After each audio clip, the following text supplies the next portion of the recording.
I welcome you all in the online session of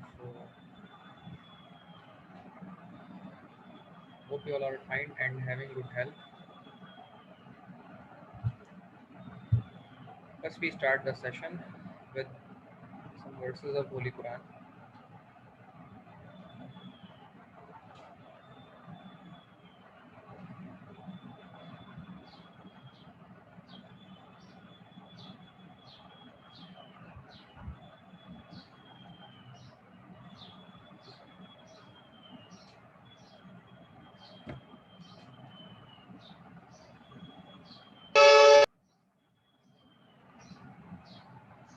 So, we start today's session.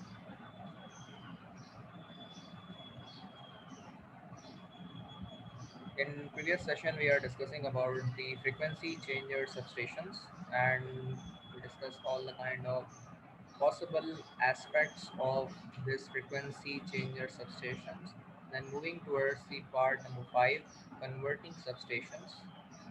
Those substations which change AC power into DC power as per the requirement of user, either it is a domestic or commercial or industrial consumer or user. So it is a responsibility of a utility that provide a DC signal by converting from AC to DC.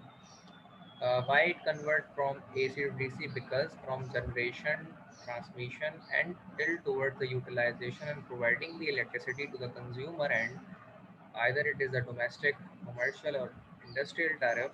So utility provide that AC electricity to them. But if the consumer need the DC electricity, then utility have to convert that particular AC utility of signal in a DC utility of signal. So power are called converting substations. These substations,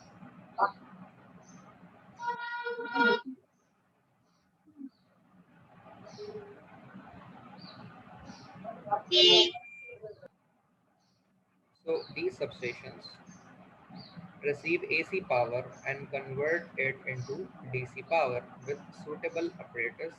As an example, ignitron, that are the converter which convert AC signal to DC, which that are we call the inverters, cyclo converters, and other kinds of inverters that can convert the particularly these are the rectifiers. But at the a tremendous and enormous amount of conversion of AC into DC, we need the apparatus that is called the ignitron to supply for such purpose as traction, electroplating, electric welding. For that particular purposes, we need that electronic or electrical equipment or device. Now, industrial substation, those substations which supply power to individual industrial concerns are known as industrial substations. Now till now all the kind of categorization regarding substations, categorization and types are and at this level. So moving towards the second category, which are according to the constructional feature based substation. A substation has many components.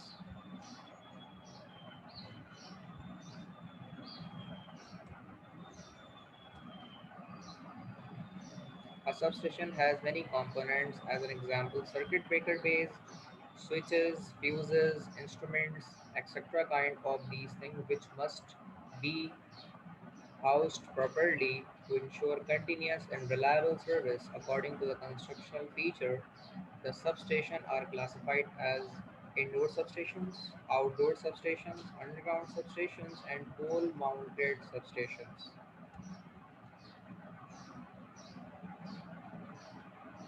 Indoor substations are for voltage up to 11 kV. The equipment of substation is installed indoor because of economic considerations. However, when the atmosphere is contaminated with impurities, these substations can be erected for voltage up to 66 kV. These are the indoor type substations which are used for the particular these kind of aspects. Now moving towards the outdoor substations.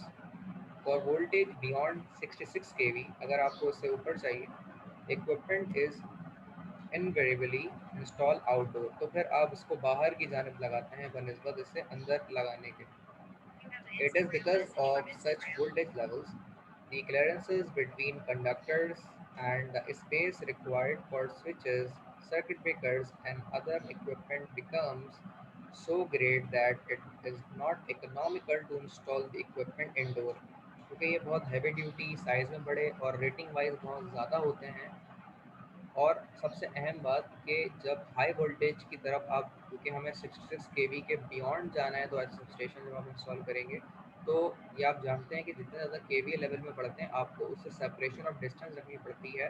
नहीं तो जो electromagnetic electromechanical phenomena होता है, electromagnetic phenomena, वो आपको attract भी कर सकता है और आप उसमें इन्वॉल्व हो सकते हैं। और ज़्यादा हाई वोल्टेज बेहतर भी नहीं होते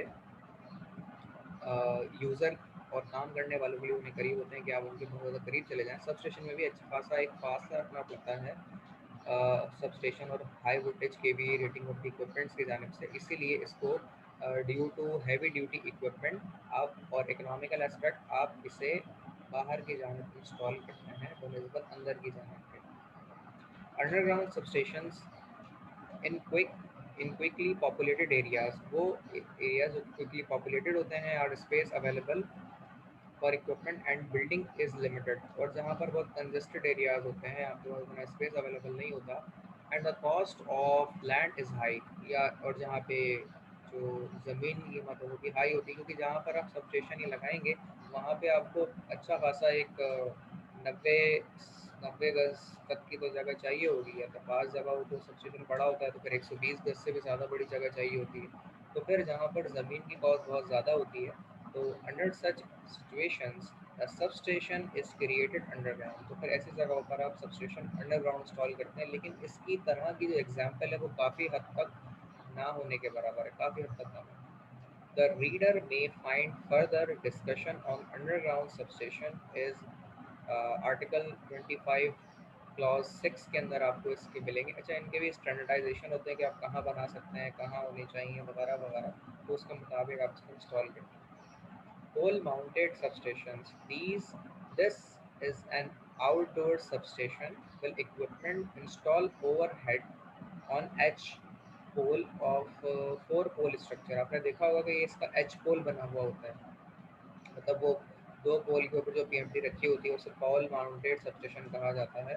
और ये पूरे का पूरा इक्विपमेंट पोल्स के ऊपर होता है, ठीक है, ज़मीन पे नहीं होता। फोर पोल के ऊपर से खड़ा करवाया करा जाता है। It is the cheapest form of substation for voltages for exceeding 11 kV or 33 kV in some cases.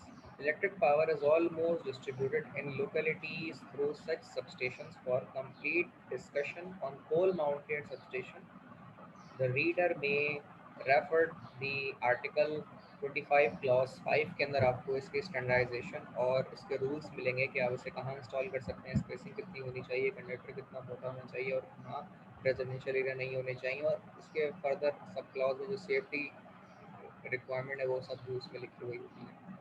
यहाँ तक कोई सवाल किसी के जहन में हो तो पूछ लें। हमने कंस्ट्रक्शन टाइप बेस तकरीबन चारों के चारों सबस्टेशन पढ़ लिए हैं एक ओवरव्यू के मुताबिक।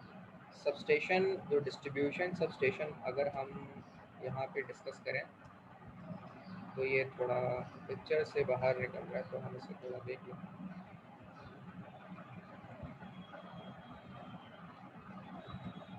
ओके, तो आप अगर यहाँ पे गौर से देखें तो इनकमिंग सब ट्रांसमिशन लाइंस आ रही है। सब ट्रांसमिशन लाइन क्यों? क्योंकि ये एक सेकेंडरी लेवल की ट्रांसमिशन लाइन है। प्राइमरी लेवल की जो ट्रांसमिशन लाइन है इसको हम 33 केवी के हिसाब से ले लेते हैं, तो 66 केवी या 132 केवी इसका प्राइमरी एस्पेक्ट होगा, और ये उसका सब ट्रांसमिशन सेकेंडरी लेवल होगा जहाँ से इलेक्ट्रिसिटी आपकी इस सब स्टेशन में इन हो रही है। अच्छा, यहाँ पे आने के बाद लाइटिंग अरेस्टर्स आपके ये तीन लगे हुए होते हैं L1 L2 L3 के अंदर। इसके बाद एयर ब्रेक स्विचेस होते हैं जिनमें लाइटिंग अरेस्टर के बाद एयर ब्रेक स्विचेस होते हैं आपके। उसके बाद आपके ट्रांसफार्मर में या स्विच के अंदर जाते हैं ये चीज़ें सारी। उसके बाद step up step down transformer है आपका, जो कि इस 34 केवी को स्टेप डाउन करता है उसके बाद डिस्ट्रीब्यूटेड बसेस आपकी लगी हुई हैं, वो लाइन जिसके ज़रिए इलेक्ट्रिसिटी आपकी ट्रैवल या डिस्ट्रीब्यूट करके आगे जाएगी। उसके बाद कटआउट स्विचेस लगे हुए होते हैं जिनके ज़रिए से इलेक्ट्रिसिटी क्योंकि ये सीरीज़ में होते हैं, तो अगर कोई शॉर्ट सर्किट हुआ, ओवर वोल्टेज या ओवर करंट का कोई सिनेरियो क्रिएट हुआ, तो उनमें ये जो कटआउट में लगे हुए लिंक्स होते हैं ये फ्यूज़ हो जाते हैं या मेल्ट हो जाते हैं।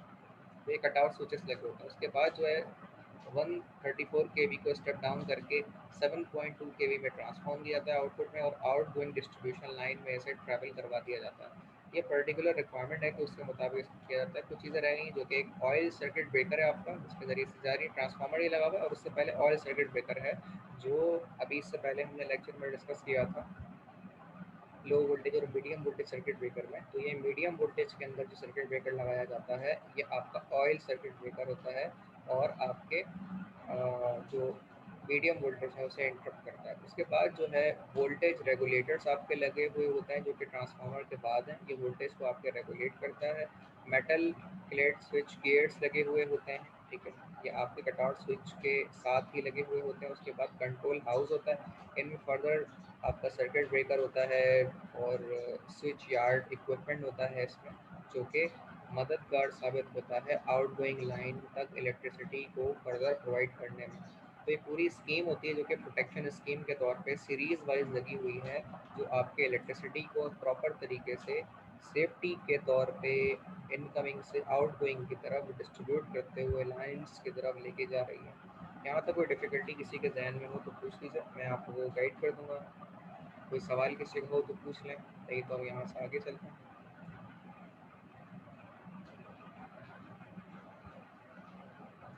ओके जी, हम पढ़ रहे थे डिस्ट्रीब्यूशन सबस्टेशन जो आपके होते हैं, ये जो भी मैंने डायग्राम आपको दिखाई ये आपकी डिस्ट्रीब्यूशन सबस्टेशन ही एक था। A distribution substation is a combination of switching, controlling and voltage step down equipment arranged to reduce sub transmission voltage received from one or more transmission or sub-transmission lines to primary distribution voltage for residential, farm, commercial and industrial loads. Further, distribution main functions of distribution substations के जो हैं अब हम उसके ऊपर बात करेंगे। There are four main functions of distribution substations. Voltage transformation इसमें होती हैं। वोल्टेज ट्रांसफॉर्मेशन से मुराद ये है कि आपके वो वोल्टेज जो आप स्टेप डाउन करना चाहते हैं या स्टेप अप करना चाहते हैं वो आप इसमें कर सकते हैं। तो ये वोल्टेज ट्रांसफॉर्मेशन का ये मतलब है। Switching and protection, switching protection से मुराद ये है कि आप को इलेक्ट्रिकल सिग्नल जो मिल रहा है उसको अगर आप इंटरप्ट करवाना चाहते हैं, ऑफ करवाना चाहते हैं, ट्रिप करवाना चाहते हैं और प्रॉपर प्रोटेक्शन देना चाहते हैं from lighting arrester, surge arrester, CTs, PTs, over voltage, under voltage, over frequency, under frequency, over current और फेज सीक्वेंस, डिस्टेंस रिले, ये सारे के सारे फीचर अगर आप इसमें इस्तेमाल करना चाहते हैं तो आपको इनमें से आधे भी स्विचिंग के लिए इस्तेमाल करना होंगे जो कि प्रोटेक्शन स्कीम में इस्तेमाल किए जाएंगे। फर्दर वोल्टेज रेगुलेटेड इस्तेमाल किए जाते हैं कि अगर वोल्टेज की वेरिएशन अगर आपको मिल रही है तो उनको कंपनसेट किया जाता है और उसे इम्प्रूव करवाया जाता है। बाज़ दफ़ा पावर फैक्टर के पुअर होने की वजह से भी वोल्टेज रेगुलेशन आपको फेस करना पड़ रहा होता है, तो पावर फैक्टर को इम्प्रूव करते हुए आप वोल्टेज को इम्प्रूव कर सकते हैं, रेगुलराइज कर सकते हैं जो कि वायलेट कर रहे होते हैं उसकी परमिशन लिमिट से due to lagging and too much lagging power factor. उसके बाद मीटरिंग आती है। मीटरिंग जो आपकी होती है वो आपको इसमें आपकी यूटिलाइजेशन ऑफ किलोवाट होते हैं जो कि लॉस यूटिलाइज हो रहे होते हैं, किलोवाट कितना चल रहा है, कितना कंज्यूम हो रहा है वगैरह वगैरह। तो यूनिट बर्निंग और यूटिलाइजेशन का जो रिकॉर्ड होता है वो मीटरिंग के अंदर स्टोर हो रहा होता है। अच्छा, फर्दर जो इक्विपमेंट है अब हम उस पर बात करेंगे। जो ये चार तरह के इक्विपमेंट हमने पढ़े हैं वोल्टेज ट्रांसफॉर्मेशन। तो वोल्टेज ट्रांसफॉर्मेशन की अगर हम बात करें तो वन और more transformers will always be located within the substation to step down the voltage to the primary distribution voltage level. Number two पे स्विचिंग एंड प्रोटेक्शन की अगर हम बात करें तो an important function perform by a substation is switching, which is the connecting. and disconnecting of transmission distribution lines for maintenance, expansion or due to faults। तो इस दौरान ये आपकी स्विचिंग और प्रोटेक्शन स्कीम काम करती है। नंबर 3 के इक्विपमेंट की अगर हम बात करें तो ये फंक्शन आपका वोल्टेज रेगुलेशन का है। Since the feeder has some amount of impedance therefore it will cause a voltage drop. तो ये वोल्टेज ड्रॉप का बायस बनता है। दस loads connected among the length of the feeder will see different voltage levels with a load at the far end of the feeder seeing the lowest voltage of all. Therefore, voltage along the feeder must be regulated as the load varies. Ways to do this include substation load, tap changers. तो इनके अंदर जो voltage regulations हो रही होती हैं उनमें tap changers इस्तेमाल होते हैं और टैप चेंजिंग ट्रांसफार्मर इस्तेमाल होते हैं जो कि टैप को चेंज करते हुए कॉइल्स को एडजस्ट करते हैं, इंक्लूड करते हैं, एक्सक्लूड करते हैं और वोल्टेज को रेगुलराइज करते हैं जो कि अपनी परमिसिबल लिमिट से वायलेट कर रहे होते हैं। Substation feeder or bus voltage regulators, line voltage regulators and fixed और switch shunt capacitors इसमें लगाए जाते हैं जिसके ज़रिए से आपके वोल्टेज अपनी परमिसिबल लिमिट में आ जाता है। फर्दर हम चौथे पार्ट पे आते हैं जो कि मीटरिंग का। मीटरिंग का जो पार्ट है इसका, most substations do have some sort of metering devices for record purpose at the minimum existing current and current maximum and minimum. ये रिकॉर्ड मेंटेन करते हैं कि कब ज़्यादा करंट लिया गया, कब करंट कम करंट लिया गया सबस्टेशन की तरफ से, इक्विपमेंट की तरफ से, लोड की तरफ से। That have occurred in the last time period of 1 hour तक का रिकॉर्ड ये मेंटेन हर 1 घंटे में कर रहे होते हैं। तो आप अमूमन अगर कभी आपका सबस्टेशन में ग्रिड में चक्कर लगे तो उसमें देखिएगा कि वो बाकायदा अपनी लॉक मेंटेन कर रहे हो। तो digital record is also heavily used and capable of recording a large amount of substation operational information। ये सारी चीज़ें हो रही होती हैं। सेशन हमारा यहाँ तक जो हमने फुलफिल कर लिया है, एंड कर लिया है। अब तक अगर कोई सवाल किसी के जहन में हो तो काइंडली पूछ लीजिए, मैं जवाब दे दूंगा। आपके सवाल का क्यूरी हो तो पूछ लीजिए, मैं रिजॉल्व कर दूंगा। कोई टॉपिक अगर आप रिवाइज़ करवाना चाहते हैं तो उसका बोल दें, मैं आपको रिवाइज़ कर दूंगा। और अगर कोई डिफ़िकल्टी नहीं है तो हम इसे आगे कंटिन्यू करते हैं।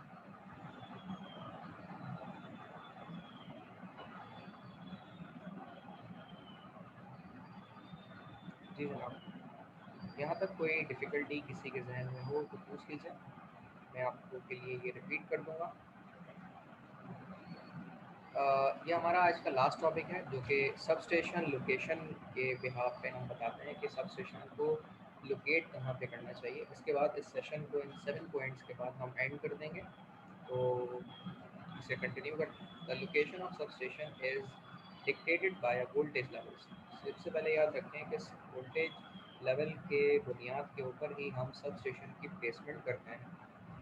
वोल्टेज रेगुलेशन कंसीडरेशन, सब ट्रांसमिशन कॉस्ट, सबस्टेशन कॉस्ट, ये सब चीज़ें इन्वॉल्व होती हैं। And cost of primary feeders, main and distribution transformer, ये सारी की सारी चीज़ें इनमें जो वोल्टेज रेटिंग है उसको देख कर ही आप इंस्टॉल करते हैं, लगाते हैं और उसके मुताबिक उसके लोकेशन को सेट करते हैं।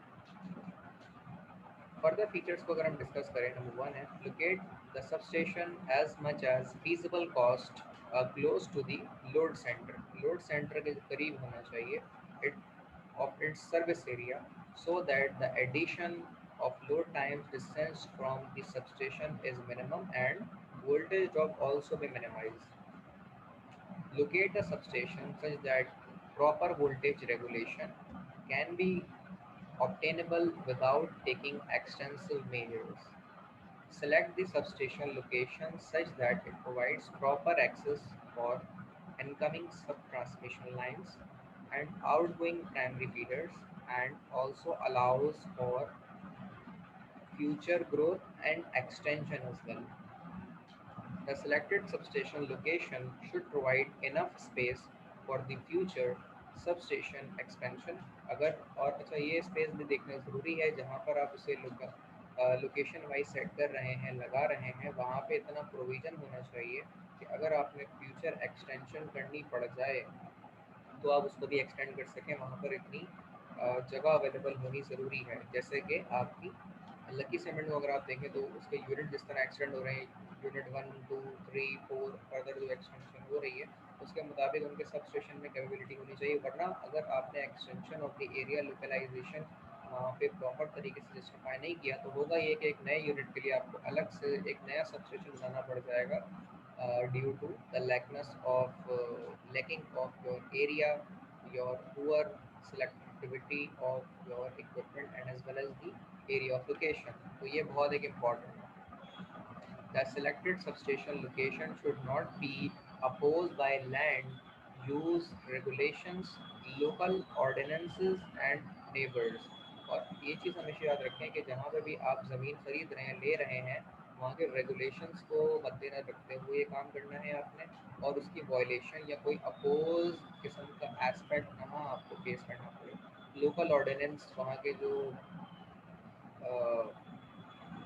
ज़िले इंतज़ामिया हैं या दीगर चीज़ें हैं उनके मुताबिक, और अड़ोस पड़ोस की चीज़ों को, एरिया को देखते हुए आपको वो चीज़ इंस्टॉल करनी है। अब ऐसा नहीं है कि वहाँ कोई कच्ची आबादी है तो आपने वहाँ सबस्टेशन बना दिया अपना लेट से, या इस तरह की कोई आबादी जहाँ पर बच्चे खेलते हैं, कोई मैदान है वहाँ बना दिया, तो आपको डिस्टर्बेंसेस और लोगों की चहल पहल वहाँ पर नज़र आएगी, और वो उनकी कॉज ऑफ डेथ का बायस बन सकते हैं कि अगर वहाँ पर प्रॉपर तरीके से उसकी आइसोलेशन ना रखी जाए तो। नंबर 6 पे आते हैं, the selected substation location should help to minimize the number of customers affected by any service discontinuity. तो ये भी बहुत एक इम्पॉर्टेंट एस्पेक्ट है कि कस्टमर की जो कंटिन्यूस है वो भी सर्विस डिसकंटिन्यूटी को इकट्ठा का बायस ना बने, तो उसके मुताबिक भी आपको इसकी लोकेशन देखनी पड़ेगी। नंबर 7 पे other consideration such as adaptability and emergency condition के ऊपर भी आपने कंसिडरेशन अपनी रखनी है कि कोई इमरजेंसी कंडीशन वहाँ पर हो गई, फायर एक्सटेंशन हो गई, लेट से आग लग जाती है, शॉर्ट सर्किट अगर हो जाता है, कोई डेड शॉर्ट सर्किट हो जाता है, तो वहाँ पर इमरजेंसी की अवेलेबिलिटी, इमरजेंसी प्रिवेंशन की अवेलेबिलिटी हो, अडेप्टेबिलिटी हो, वहाँ पे रूल्स और रेगुलेशन सबको पता हो कि किस इमरजेंसी सिचुएशन में क्या काम करना है और कैसे करना है वगैरह वगैरह, तो उसके मुताबिक ये सारी चीज़ें फुलफिल हो। अच्छा, इसी के साथ साथ यहाँ तक के सेशंस को फर्दर हम अर्थिंग एंड बाउंडिंग को कल कंटिन्यू करेंगे। Up till now, anyone of you if have any kind of question regarding today's session, please feel free to discuss. I will answer the kind of question and resolve your queries. If you have any kind of question, please feel free to ask. I will answer your question and resolve your query.